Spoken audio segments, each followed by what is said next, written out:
Enkuyanja y'abasiraamu olwaleero bakeddeko ewa ku muzigiti gwa Gaddafi okusaba nga kwotadde n'okukuza Eid al-Adha. Ku lunaku luno abasiraamu bakubirizibwa okusala ebisolo ng'ente, endiga, embuzi n'eŋŋamiya okutuukiriza ekiragiro kya Katonda. Mufti Shaban Mubajju mu bubaka bwe obusomeddwa akola ng'omumyuka we asabye abasiraamu bonna okusabira bannaabwe mu bugwanjuba bwa Afrika abatasobodde kusala Eid olwa Ebola.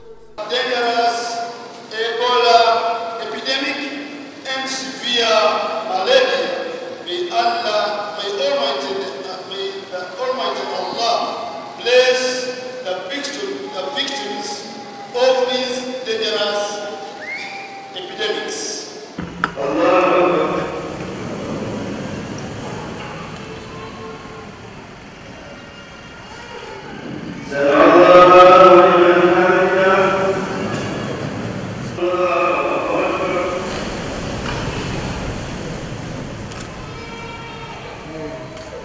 Y'omwogezi wa Uganda Muslim Supreme Council avumiridde abasiraamu abatagala kusala bisolo ku lunaku lwa Eid ng'ate balina obusobozi.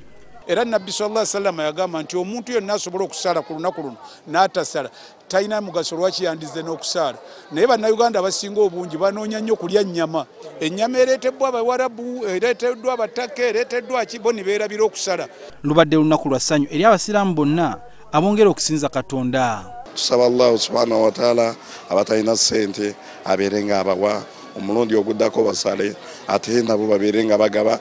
Nga bw'olengera kati enkuba tetangidde basiraamu kujjaano mu bungi okusala Eid al-Adha nga kwotadde n'okujjukira omubaka wa Katonda Ibrahim eyali yeewaddeyo okusaddako omwana we olw'obulungi bwa Katonda.